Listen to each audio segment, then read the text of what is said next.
All right, I think we still have some people who are enjoying lunch, but we're going to go ahead and get started. So I thank you all for coming, and aloha. I would first like to join with many of those who have already spoken in honoring and giving my very deep appreciation to the kapuna. Those who have come before, who have poured their time and their love and their talent into establishing BYU Hawaii and making it into a place where we are able to have meetings like this, where people from all over the world come together, people who are working towards very similar goals, and we get to discuss, and we get to teach each other, and we get to gain support from one another. And so I'm deeply grateful for all of those who sacrifice so much so that this place exists. This session is going to be a little bit different than most of the sessions we've had so far. We are focused around a theme. And this session will focus on the intersection between civil society and human dignity.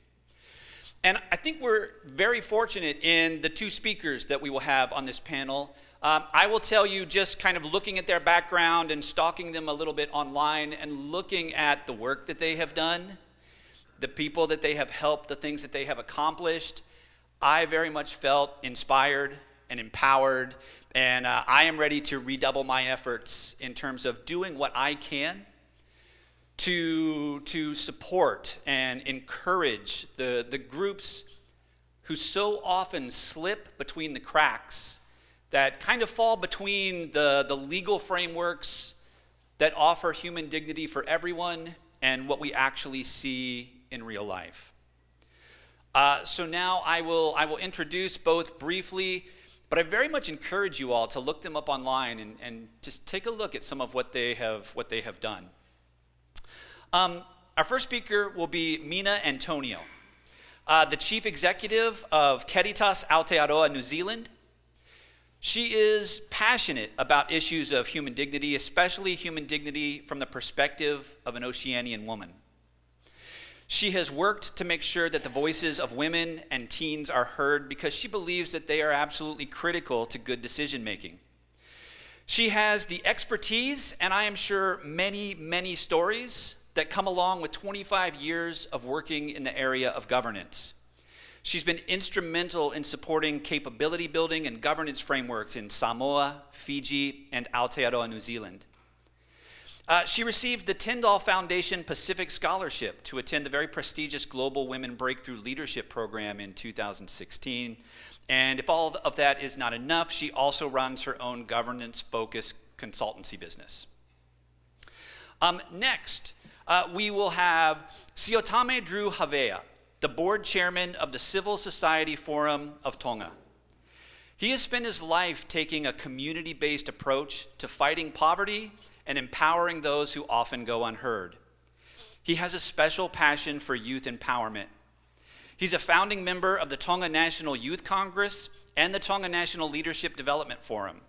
He played an instrumental role in setting up the Civil Society Forum of Tonga. And he has had leadership roles in the Pacific Island Association of Non-Governmental Organizations and the Commonwealth Foundation Board of Governors. In 2017, he won the Harris Wolford Global Citizen Award, and currently he is working with farmers, especially youth farmers, I believe, and he is focused on especially organic practices and getting people excited about those and the export opportunities that this kind of farming can provide to the Kingdom of Tonga.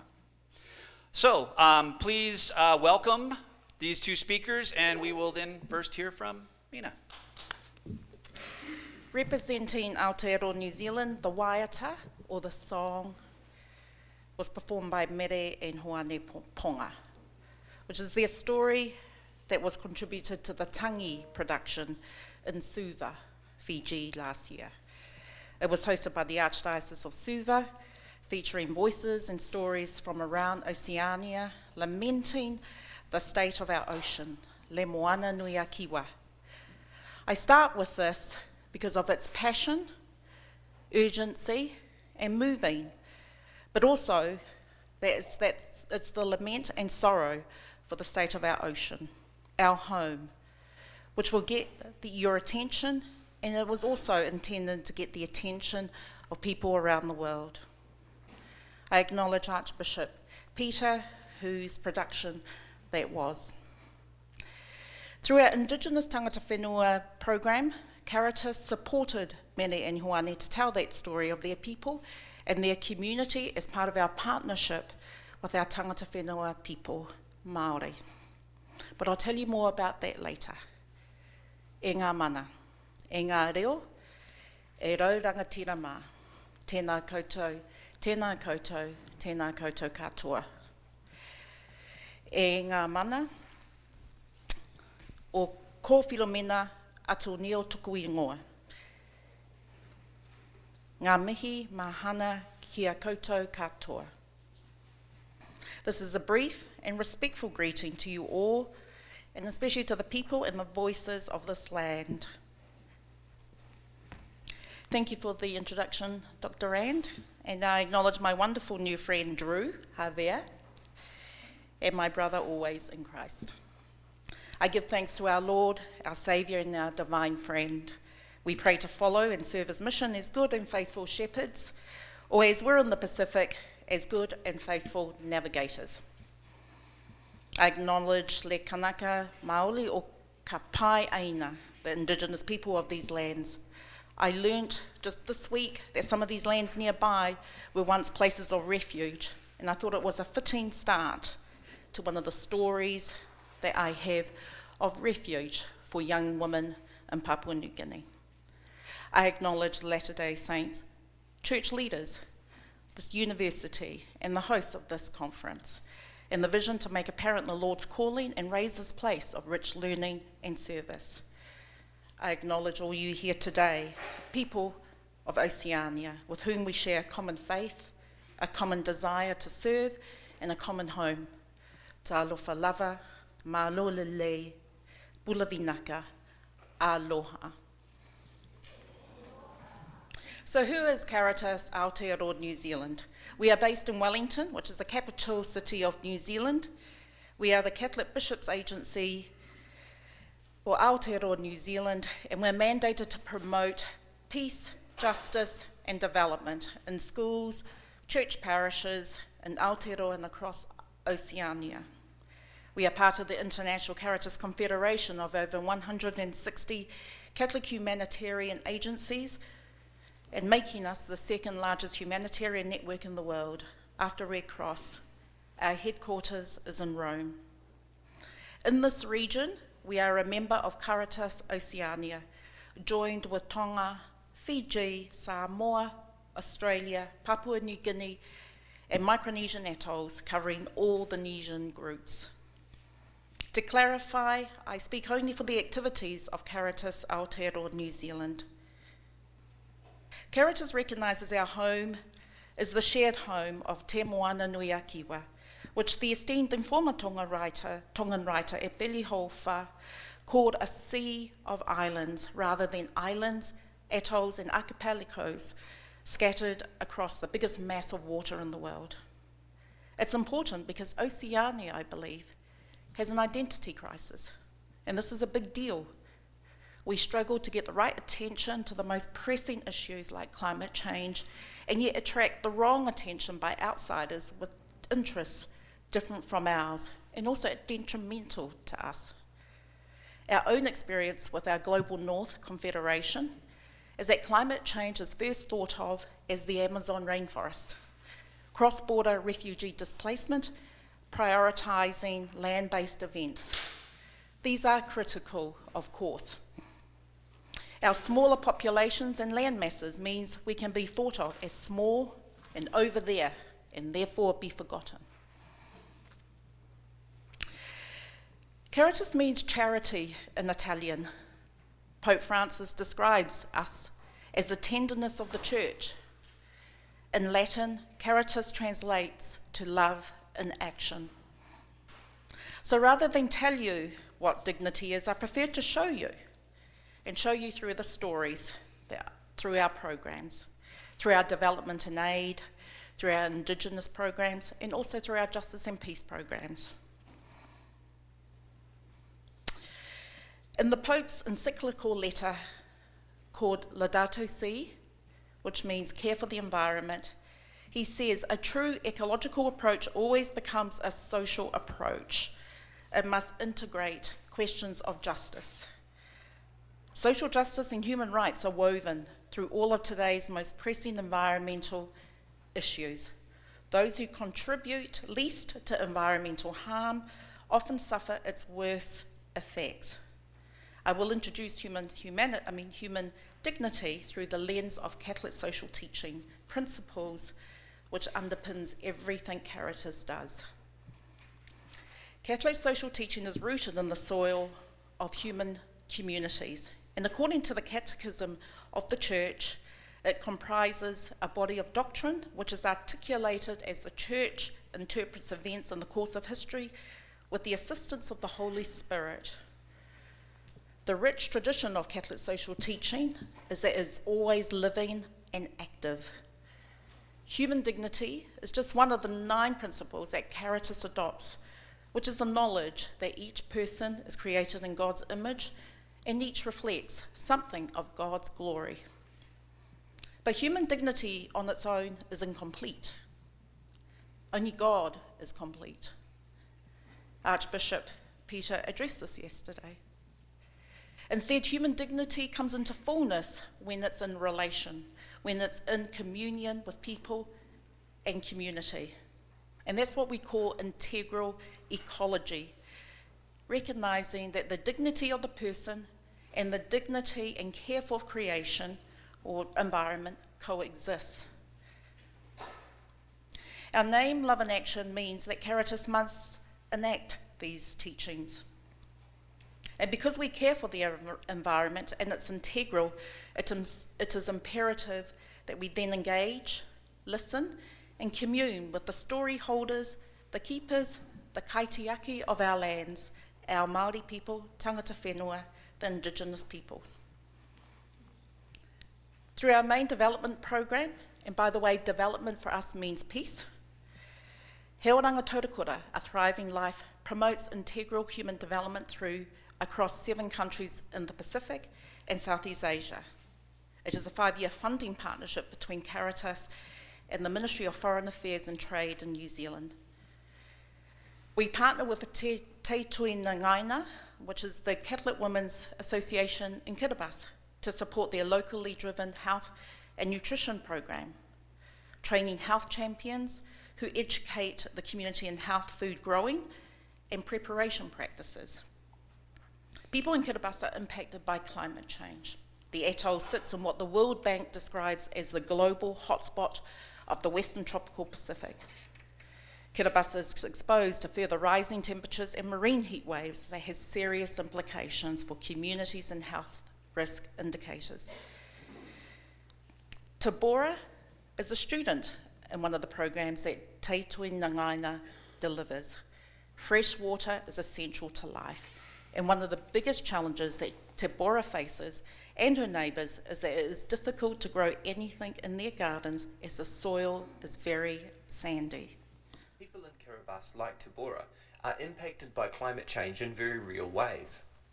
With rising sea levels, homes close to the shore on the low-lying atolls can be flooded when king tides arrive. In Kiribati, it's essential for people to be prepared, knowing what the ocean can do. Some, like the Caritas youth group, plant mangroves to strengthen the soil and protect the coastline. Salty groundwater and sandy soil also makes it difficult for Tabora and her neighbours to grow food in their gardens. Caritas supports Te Tai Ngaina, the Catholic Women's Association in Kiribati, which has been running a health and nutrition program, training locals to become health champions. Tabora has learnt many of her skills, including composting and healthier ways of cooking, from her friends and neighbours who have been through the training. Tabora herself recently joined the training too. Tabora and her neighbours use composting to help grow fruit and vegetables. Composting using food scraps and green waste has enabled Tabora to grow all sorts of vegetables, including spinach, cabbage, chilies and pumpkins. The food that's grown is used for feeding her family and shared with the community for special events. Without your generous support, education like this wouldn't be possible. That's our marketing blurb that follows. You don't need to see that. Caritas' role in here is to fund, administer, accompany and uplift Te Tuinangaina, and in turn, students like Te Bora. There are accountabilities to our government and to the New Zealand taxpayer. And that's good, but it also brings challenges. Our staff get to build necessary development and project management skills. Partnering with the New Zealand government has a good reputation and relationships throughout Oceania, and it gives donors and partners assurance and some credibility. The emphasis on data and data collection informs practice and highlights changes to adapt and transform, thereby gaining efficiencies and saving time and money. A 5-year contract helps sustain the operations of Caritas and makes us reasonably viable. For Te Tuinangaina, they reach into communities that we cannot. They build trust. Locals will listen to them and their health messages. Te Tuinangaina makes the difference, not Caritas. On the flip side, of course, there are challenges and there's a reality. The demands of a secular government whose values and motivations can collide with church teachings and cultural norms. Data collection can be onerous, and the demands to ask for gender data, especially LBQTI data, is contentious. We heard one church partner flatly refused and declared that they will do without funding if compelled to provide such information. The scope of the projects are planned years in advance of implementation and therefore not readily responsive when things change or an emergency arises, and that becomes the focus of the partner rather than the requirements and the dredge of the contract. There's over-reliance, but also the perpetuation of white saviour approach that the West is here to save the world. We must be aware and act to put right things that are wrong for our partners, and that's dignity. Human dignity through healing and hope for the most vulnerable. Well, Human Rights Watch recognises Papua New Guinea as one of the most dangerous places in the world for women. Lack of access to work, healthcare and education combined with high incidences of violence makes both women and girls especially vulnerable. The Luhan Home is not part of our international and development program, He Oranga Tautakura. Setting aside our cognitive programming and Western training as an NGO, we go from head to heart. Caritas enters this encounter as the church missionaries, and we act accordingly. The Luhan Home is supported through solidarity grants, which enables Caritas, on behalf of donors, the flexibility and autonomy to respond to need quickly. This almsgiving is free from the massive bureaucracy imposed on us and in turn our partners in our aid program. In fraternal cooperation and its mission to respond to the cry of the poor and vulnerable. In northwest part of Papua New Guinea in Manimo, a quiet and dedicated religious order of Catholic sisters runs a Luhan Home for girls. 3 dedicated nuns work full-time, which we know means around the clock, providing support and care to 21 young girls and women. These women and girls have escaped from experiencing and witnessing extreme violence, all forms of abuse, accusations of sorcery, which has proved fatal for many. Unconcerned whether they have sufficient resources and without judgment, concerned only to love, the sisters welcome and provide shelter, a refuge to the women and girls ranging from ages 2 years old to 30 years old. As Caritas, we keep our usual accountability simple and appropriate to the home's capacity. Our staff accompany and even relieve as much as possible the sisters from the administration, and solidarity grants is promptly released, often wholly released, bearing in mind that the scripture is to be cheerful givers. This isn't easy though. You'll appreciate we live in a society that prioritises money over mission often. Here is a story about Luhan Home and how it's changed the life of Brigitte Jean a 20-year-old resident.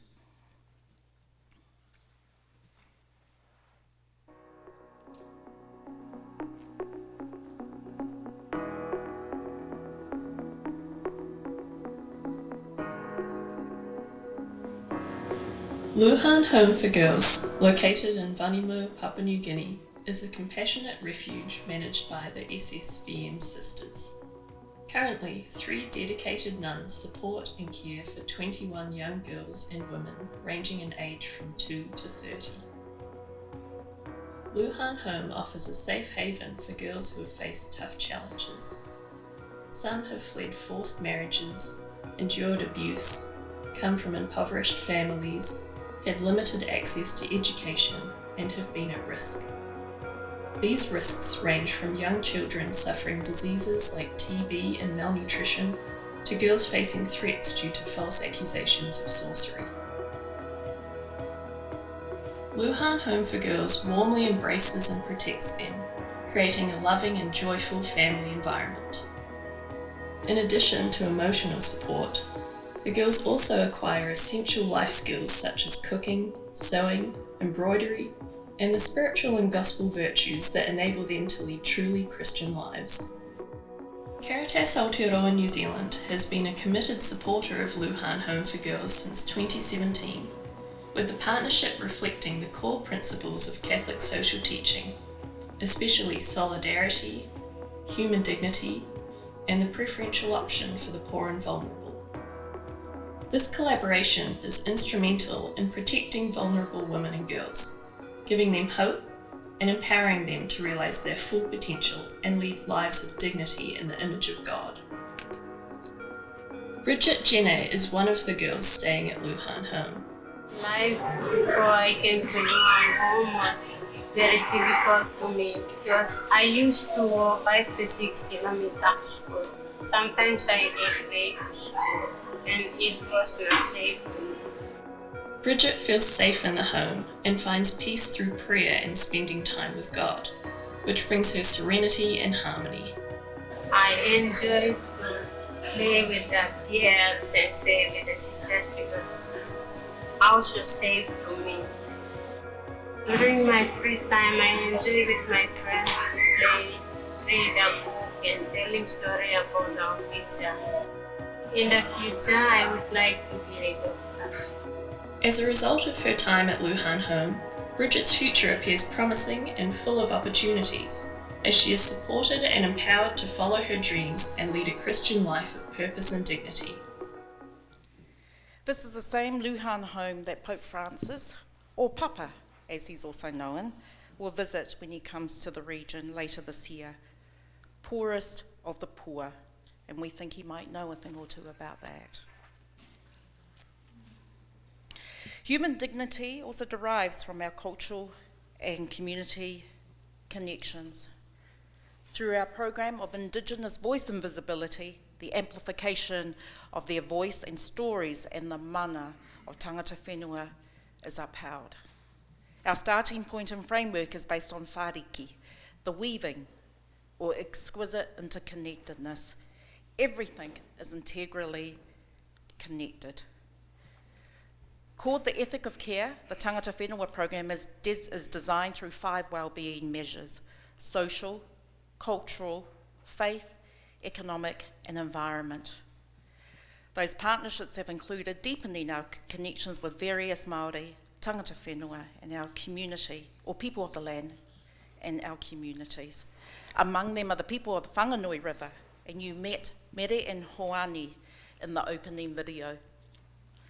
In March 2017, the Whanganui River became the first river in the world to be recognised as a person in law, having same legal rights as a human being.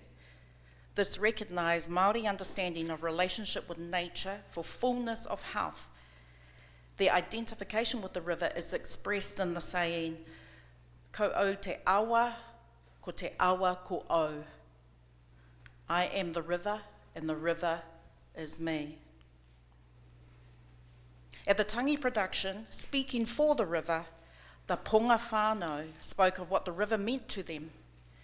Our river is the font of our tribal identity, our knowledge hub, our highway, our swimming, bathing and baptismal waters, our food basket and our fridge, our doctor and our counsellor, our spiritual advisor,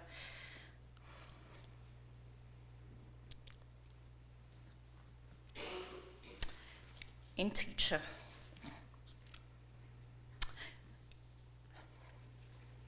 Our ancient home of learning. When our river is in full flood, they say, when our river is in full flood and roads close, we get out of the way. It is a time to pause, reflect and revere in its mana, its power and glory. When our river is full of life and vitality, so too is its people. When our river is under duress, it is largely due to the influence and the interface of human influence and activity. Our river has just as many rights as ourselves, but we need to advocate on our river's behalf, they say. This Te Ao Māori worldview differs from the mainstream view, especially when it comes to emergency responses, where flooded rivers and roads must be tamed, changed and adapted, centralising people, thereby treating the world and the natural world as separate, as binary, rather than integrated. Just weeks ago, Māori and Pacific leaders have signed a declaration to grant Te Hora o Wales legal personhood. He whakaputanga moana was signed by Kingi Tuheita and Tau Travel Ariki, head of House Ariki in the Cook Islands. Inspired by these acts of protection, we imagine what else is possible. Just as our coastal dwelling ancestors looked out to the vast waters and dared to imagine before embarking on the most technically advancement of migration through voyaging. We ponder at Caritas as well. We are the ocean is us.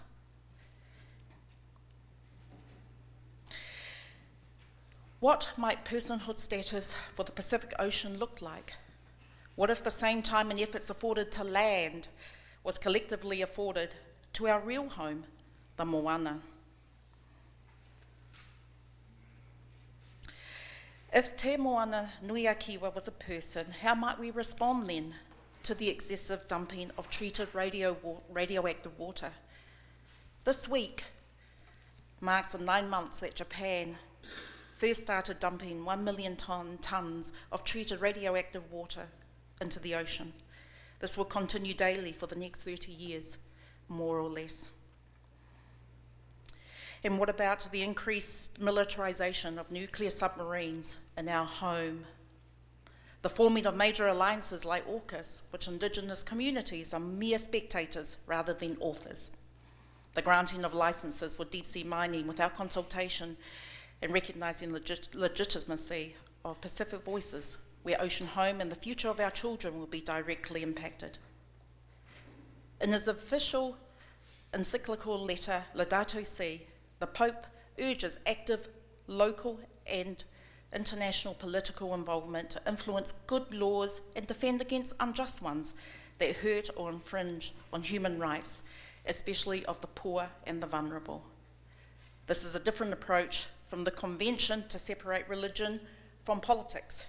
And as good servants, Caritas acts through the promotion of peace, through our Justice and Peace program. We discern, design and produce resources for over 500 Catholic schools and parishes through our Lenten resources, our Social Justice Week in October, and for the Day of the Poor in November. I think you've also got a bookmark in there, which is just a little bit of our resources that we put out to schools that are on your desk. These resources feature stories of the development and church programs throughout Oceania and the world. Based on our teachings, our resources advocates, raises awareness to cultivate critical thinking and engage youth and community to see, judge, and act on matters of injustice and inequity. We are alarmed at the state of the world and the changes in direction that the new coalition government, which was clearly and fully described by the New Zealand panellists this morning. As faithful witness, we also witness a new level of tolerance of whole-scale violence, breaches of treaties, violations of human rights and international laws. And as the agency of justice and peace, we advocate and hold to account decision makers and leaders. We, Caritas, was among the first to call for a ceasefire in Gaza, and we continue to do so. We make submissions to object to bad law and the usurping of the rule of law, like the current fast-track bill in New Zealand that effectively removes public consultation on major projects which a cabinet minister can make full and final decisions without clear redress. We also advocate for full moratorium on deep-sea mining in New Zealand waters. All these submissions are made through the language of Catholic social teachings and always includes a te ao Māori worldview in partnership with our tangata whenua. Human dignity compels us to discern, to check ourselves constantly, to be humble, to decenter ourselves so that those without voice can speak and be seen, so that hope is seen in the face of suffering where God does the work, not us. And it's with this clarity of who we are, why we do what we do, and the courage to act so that the gospel of Jesus is alive in all our encounters with the most poor and the most vulnerable. Mā lo lawa seoi fua, ngā mihi nui, mahalo.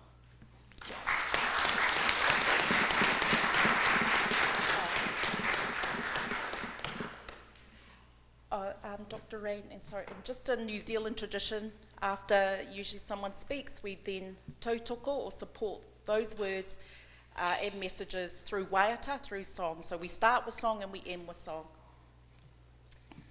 Ka waiata a Maria, hinei pakai, whakaretia mai, he whare tangata.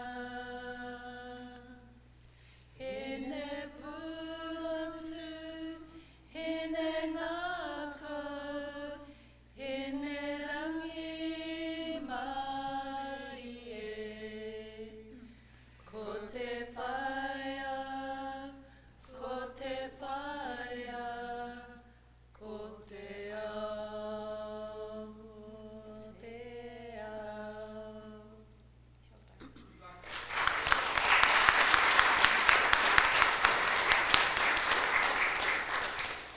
Thank you so much for that.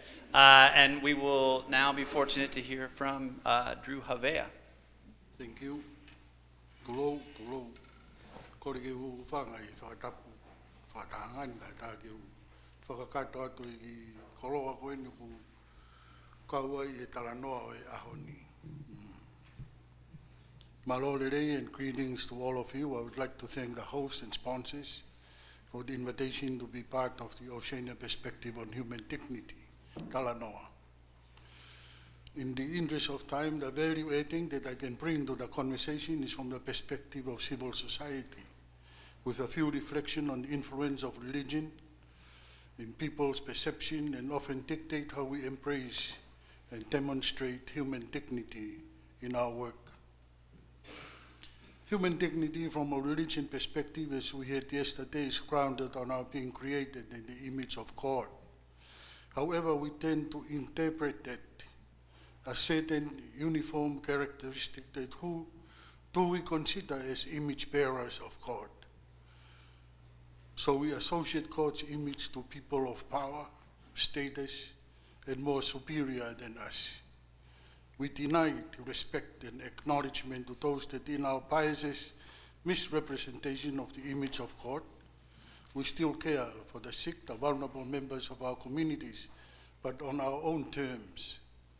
We are selective to care for HIV/AIDS victims, drug addicts, sex workers, and sexual orientation minorities because we do not see them as representation of the image of God.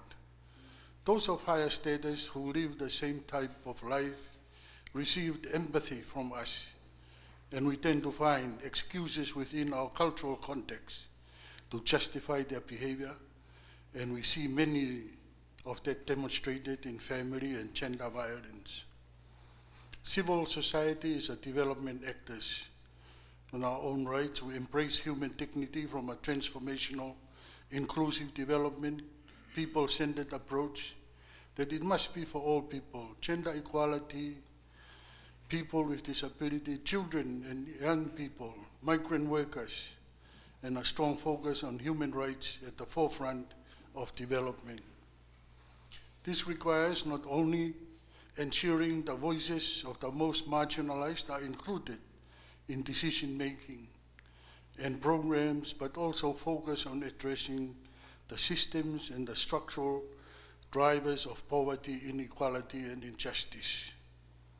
We've heard from earlier session about human dignity, challenges and gaps within our society, the violation of human rights as a domestic violence, school bullying of our children, sexual exploitation and human trafficking, our labor mobility workers with poor working conditions, to name a few.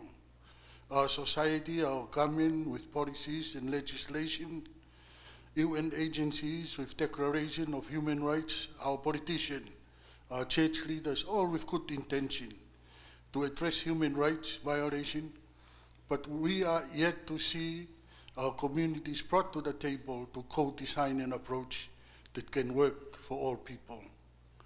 If I'm to propose an approach that can deliver on a common agenda to incorporate human rights and human dignity genuinely to progress our Oceania Talanoa forward, is to invest time on resources on building the culture of dignity, and that will be the focus of my sharing today. Every one of us is born with dignity, whether we are born with different form of disability, socio-economic status, communities and families. Dignity is not something that someone can transfer to someone else. Society can either respect dignity or take it away.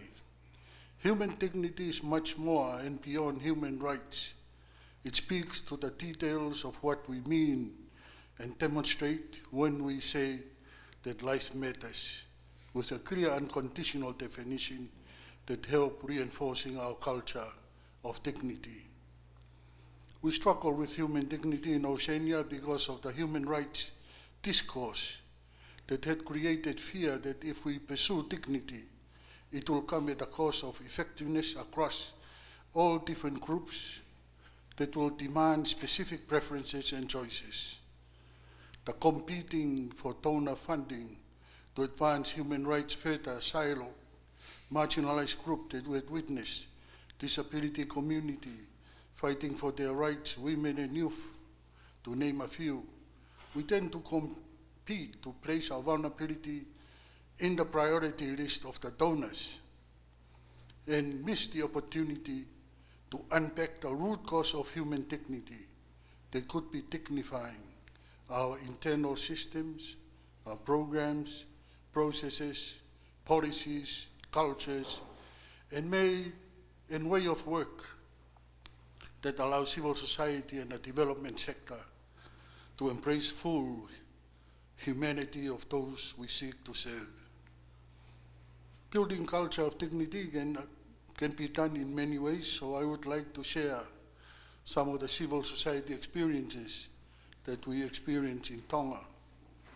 A community principle that led leadership. In 2008, while our government and the country was in a discourse on what government we are going to have in Tonga. In civil society at the same time, we set up our National Leadership Development Forum to consult with people to where we are going. Our political reform will bring new leadership. Originally, leaders came from certain class and groups, but not from the community. And our realization that anyone in the community could be a prime minister, that was unheard of. With potential of new leadership, We consulted every community in the kingdom. The code is also translated as Community Partnership Framework that gives the community the leverage point to negotiate with government and development partners on community project development. The guiding principle from the communities, we came up with 14 leadership code. The 14 principles, people were saying that the 4 golden rules that define Tongans is not enough. And as we move to democracy, the people added 10 more principles. I'm not going to cover all the 10 principles, but just a few interesting ones. One is righteous living, everyone. I think there was other groups that you can say they can get away with it. Love is one of the principles. Honesty, respect. Quite interesting. Respect is to listen.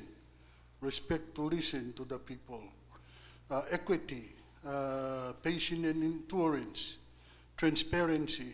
Principle that was not in our Tongan culture. Accountability. For us in Tonga, accountability, we are accountable up, not downward.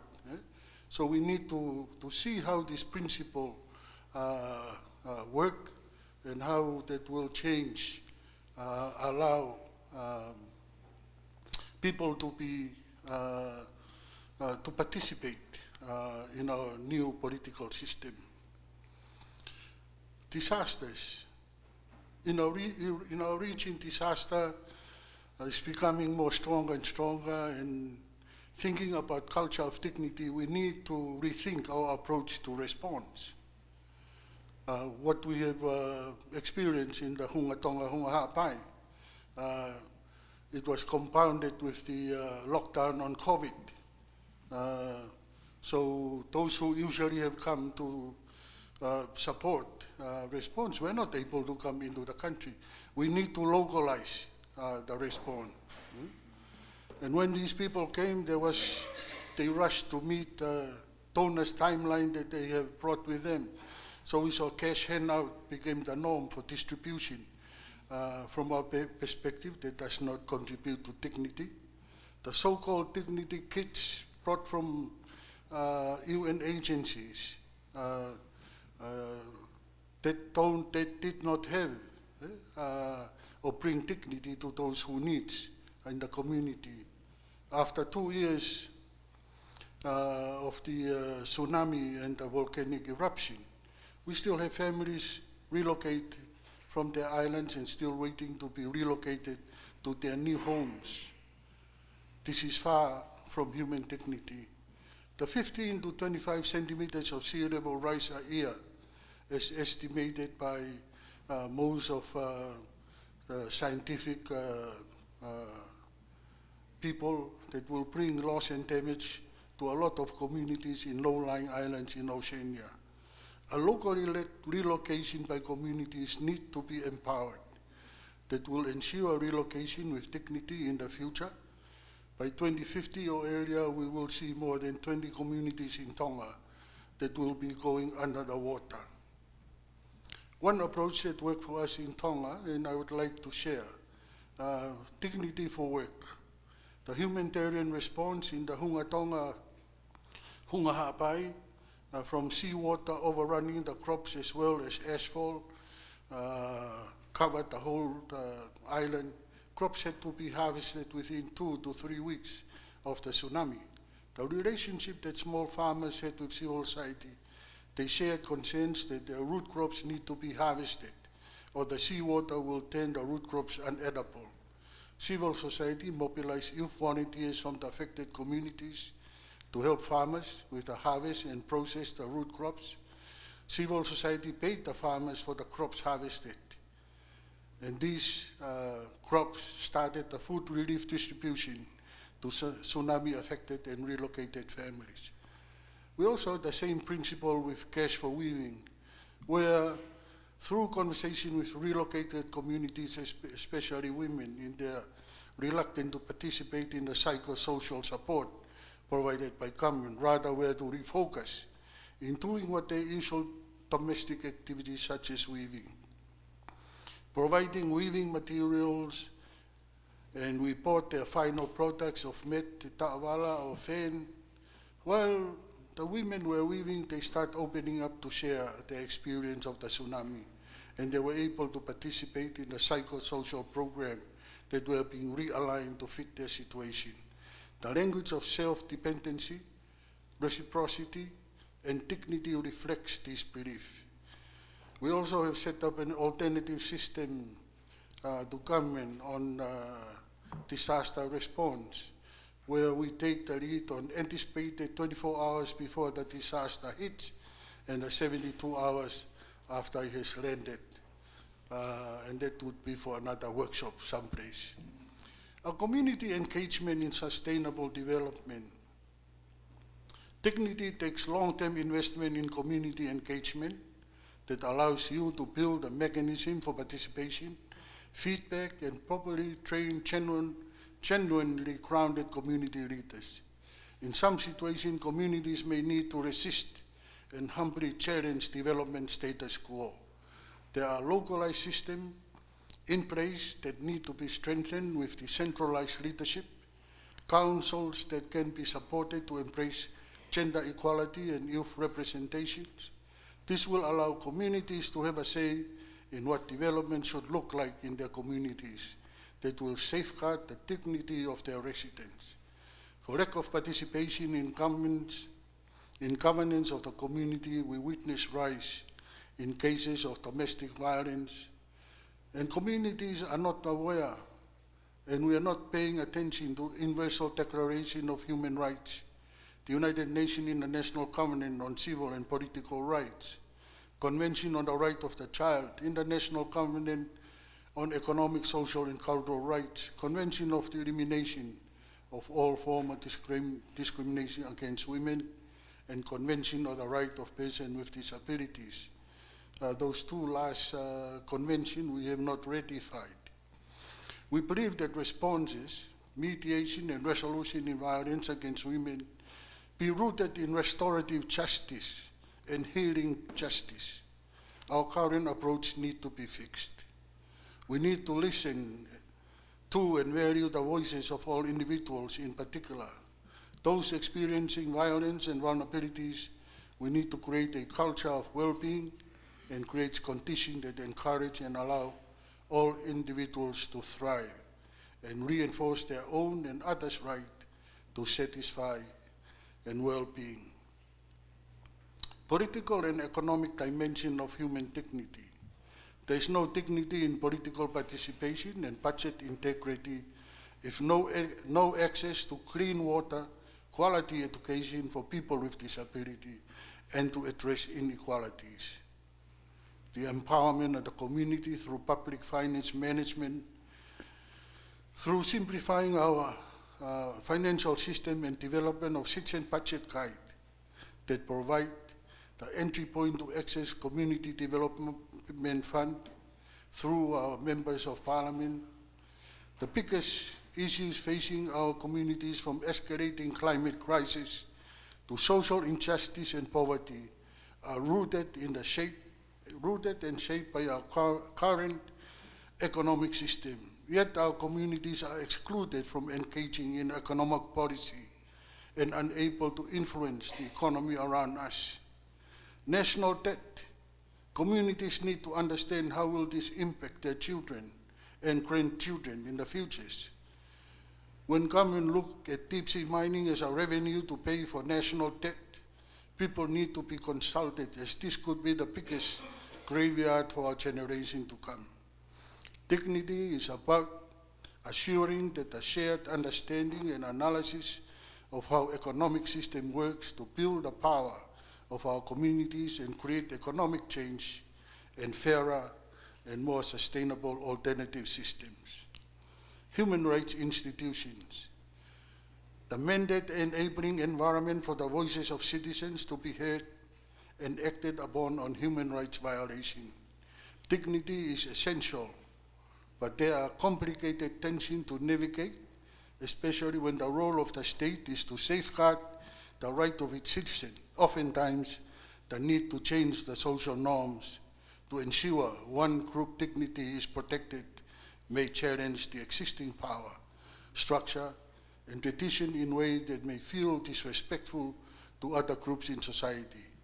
Access to information as part of establishment of the human rights institution is highly recommended, and it's regionally wide absent. Accompaniment. Dignity has been a term that has successfully rallied everyone out of the long-standing discourse on human rights and responsibilities. Accompaniment of programs with practices establish the need to listen to the wisdom of communities and taking enough time to contribute to real change that required relationship building, collective visioning, joint priority setting, supported by facilitators that are living full-time in those communities. Dignity must accompany democracy, so decision-making power is widely decentralized and providing mechanism for participation and accountability, equity to reduce socio-economic inequality, dismantle system of oppression, so everyone has equal opportunity in life and operates within the natural environmental limits of the earth. In conclusion, disadvantaged communities group spend decades struggling for voice and representation. Of course, the pursuit from below are always met with resistance from those situated higher in the political and social hierarchy. The principle of the culture of dignity is rooted in the concept of leave no one behind. At the same time, we need to adopt the principle declared by those living with disability: nothing about us without us. That is, the most affected by the decision made about them must be consulted and represented. By agreeing to this principle is paramount, and that all people without exception subscribes to the culture of dignity, where the human right is to be protected from harm and abuse. Culture of dignity is inclusivity and respecting everyone non-discriminately. Malo opito.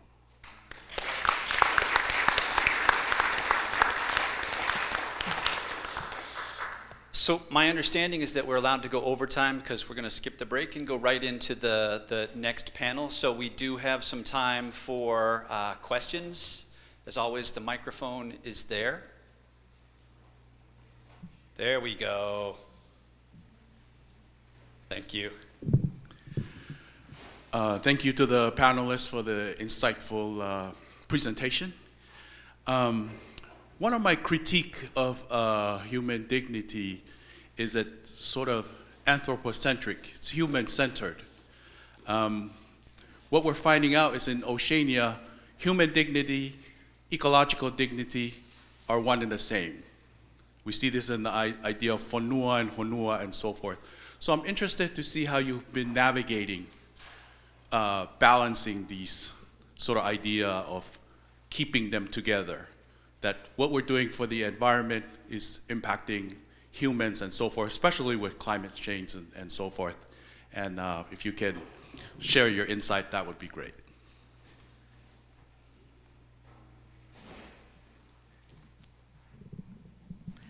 Thank you, Tavita. I refer to in my talk about integral ecology. So we are duty bound to follow that, and that then translates into our practice through what I also refer to as our exquisite interconnectedness. So this is looking at the whole human being, and it's looking also, as you say, to the environment. I guess it sort of shows in our submissions, our advocacy work, the home and community, and the safety and the sanctity of that community is really important. So in the case of Luhan Home, for us, we know that dignity is predicated on a safe environment, and that's not provided. But we recognise that, and we cannot ignore that when we are interacting with our partner there. So when they talk to us, about their need within the home, we also know that when they're talking to us about what's happening outside of that, that is all part of the story. It is all part of their experience. And it's the same in the case of Te Tuina Ngaina. Again, you know, the predication of safety, of safe water, safe living, is all based on the health and the safety of that, of the ocean. So we've got to take that into account, and we do that through collaboration with other NGOs, and also collecting those stories from our partners. So I think it's in the storytelling that we're able then to use as a repository to build our own knowledge and then to be able to respond in kind. But it's taken that whole ecology is what we hear. Well, I think for us in Tonga, it's quite challenging. Challenging from the perspective that government ministries are not recognizing the law. I mean, for example, we have law on environmental EIA that need to be done. What we are finding that most ministries going ahead without EIA. So from the community perspective, we look at sand mining, we looked at coral rock being sold to the United States. We're seeing some of these issues where communities are not involved. And I think what we are hoping on the environment because of this the risk assessment, that community need to be part of that whole informed risk, that they know their community better. Government ministries don't come, they don't know the community. If the community is part of that whole risk assessment, the environment will be much better balanced. And we are seeing a lot of ministry using their power and thinking that communities are ignorant, that they are not, they should not be part of that whole process and dialogue. And that's some of issues. We are seeing sand mining in areas where livelihood of people are affected. And yet there's very little consideration. I think we are talking about seabed mining. Tonga signed up for seabed mining. We can't do the EIA. We don't have the capacity. We don't have the knowledge. So the EIA is being done by the company, and then that is shared with the people. So I think what mechanism can we set in place where community is involved, where community participate, where community will have their voices, because at the end of the day, it's their livelihood that is going to be impacted by some of these decisions. If anyone has a short, easy question, we can do one more. When Pacific Islanders stand up, it's neither short nor easy. So thank you, Tavita, for asking my first question. But my second one is regarded to what Mena mentioned at the end of the presentation, particularly around the challenge of both holistic dignity in a time of ecocide, as we're in this planetary crisis at the moment. But also you mentioned the AUKUS Pact, and with due respect to those here who have US government connections and relationships, I'm speaking from a non-US government space, as an Oceanian.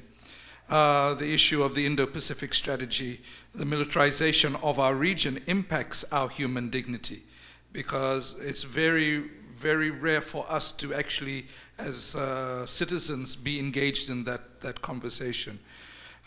Human dignity exists when there is just peace. How can we reconcile the two? And particularly, what is our role as civil society in that space? Naka. Just a simple question.